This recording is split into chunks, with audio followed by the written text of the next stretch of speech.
Hi, what's up? How are you guys doing? The JP livestream just ended. There's a lot of very interesting stuff coming to the game for the 1 year anniversary. If you missed the live stream, don't worry about it. This vid will have the full summary of everything that was shown during it. And of course, if you enjoyed this vid, make sure you are dropping a like and subscribe to the channel. Let's get into it. All right, so first thing first, the thing that everyone wants, basically the new codes. So Oria, First Aniv, and White Valkyrie. This is the two new codes that were shown. This is going to give you 1k essence, 2 red tickets to craft SSR Hunter weapons, 2 golden tickets to craft Jinwoo SSR weapons, as well as 2 special designs to limit break your weapons to level 110 and level 120. Alright, so now onto the new Hunter. Just like we've seen on the leaks a few days ago, she's basically a DPS that scales off defense. Also, we now see that she has buffs on critical hit rate and critical hit damage, and that's for now the only thing we have, to be honest. We've seen a bit of gameplay, I might add it here on the background, but basically she seems to be really fast-paced Hunter, just like Kane and Mirai, for example. She seems to have a really nice mechanic where she increases her attack speed over time, so we'll have to see that during the live stream where we're going to test her, obviously on the update day, and also on all the vids I will be doing. Don't worry about that one. But for now, she looks good. We'll see if she is any good when she comes out, but she most likely is going to be broken. With that, we have the addition of 2 new weapons. So we have a Water Scythe, which is the next pay to win weapon, right? So you're going to be able to summon for that one. And then we also have a Wind Bow. This one is going to be the anniversary event weapon. So just like the Marlin or the Skewer or anything like that, you're going to be able to get it through an event. And on top of the new Hunter and the 2 new weapons, we have 9 blessing stones added. There's 5 of them that will be offensive blessing stones and 4 of them that will be defensive blessing stones.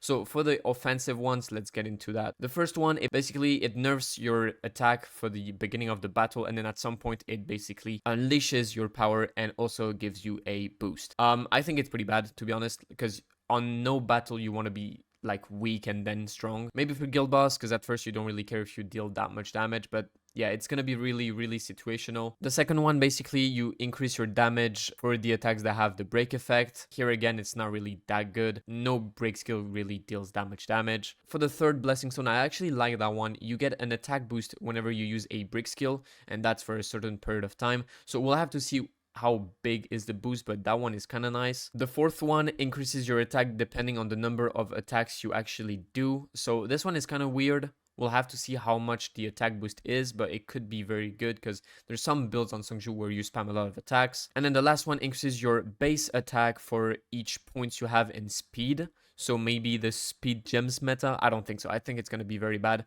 But basically it works just like Intuit. For each point you have in speed, you will get a bunch of attack. And then for the defensive ones, whenever your MP is below 60%, your defense is increased. The second one is your defense is increased by a certain amount, and if both weapons you're using are from the same element, your defense is increased further. The next one is whenever you use a ult, I would assume, or maybe a basic skill, special move, I'm not sure. I think it's going to be the ult. Whenever you use an ult, I would assume you get a shield depending on your max HP. And then the last one, your HP recovery is increased, and whenever you recover HP, you're going to recover an additional amount based on your maximum HP. On top of that, we're going to get 3 event hunter weapons. So they're basically going to be just like the lollipops or like the shurikens or whatever. They're basically just going to be probably useless. We'll have to see what they do. But yeah, there's Beru, Igris, and Tank. In terms of content, we get the chapter 24 and 25 of the story, which is basically the school arc.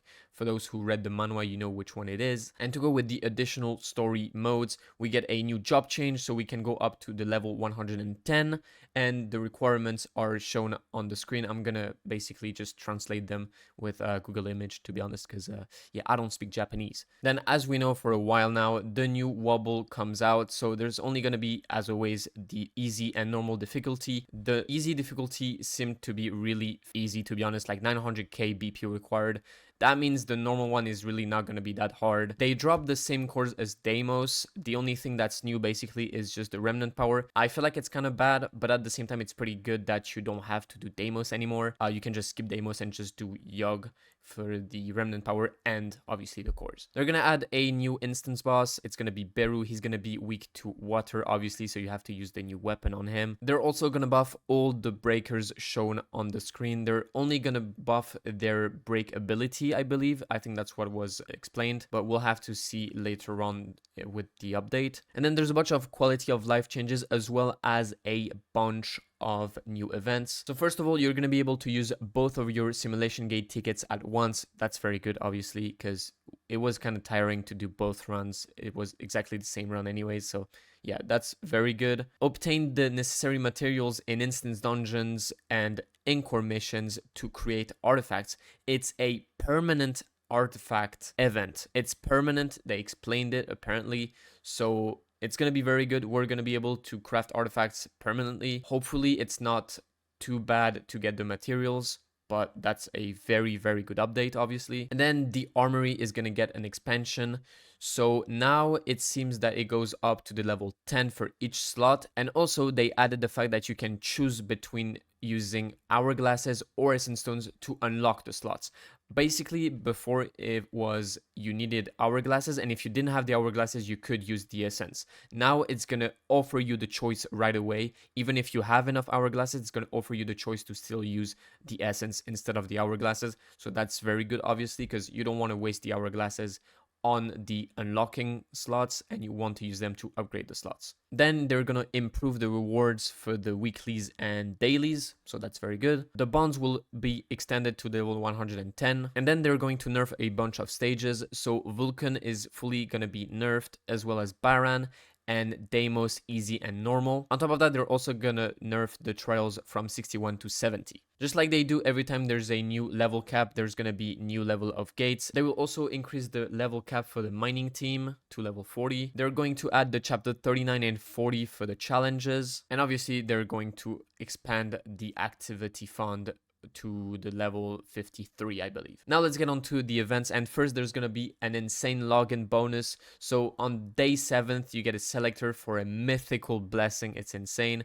On day 14th it seems that you're getting a hunter, and on day 21 you get a hunter weapon. So it's very, very good. Obviously it's the best thing we've ever had, to be honest. Then we get the events that are tied to Cha, so the gacha machine, and as well as the tournament thingy where you can like get points and a dupe of her weapon. 2 weeks after the update, we'll get a new Lucky Clover event. We're also gonna have 3 minigames added. So there's the first one, the middle one is basically like a snake. The girl on the stream played it. It looks terrible, but whatever. Then you can also play the stacking tank thing, as always. And then the other one is basically you need to protect the cake, I think. So, it's basically the same gimmicky things as always.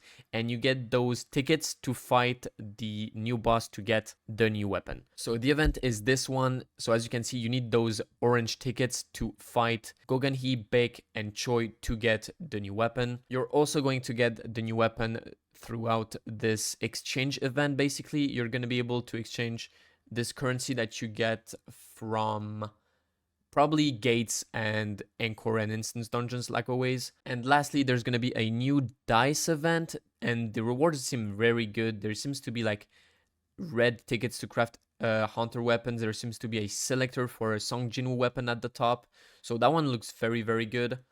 And you're also going to be able to get those new keychain hunter weapons. And that's it for the whole news. So if you enjoyed the vid, make sure you are dropping a like, commenting, and subscribing to the channel. I'll see you guys as soon as possible for a BOT vid, if I can get a run finally. Have a nice day. I'll see you guys in my next one. See ya.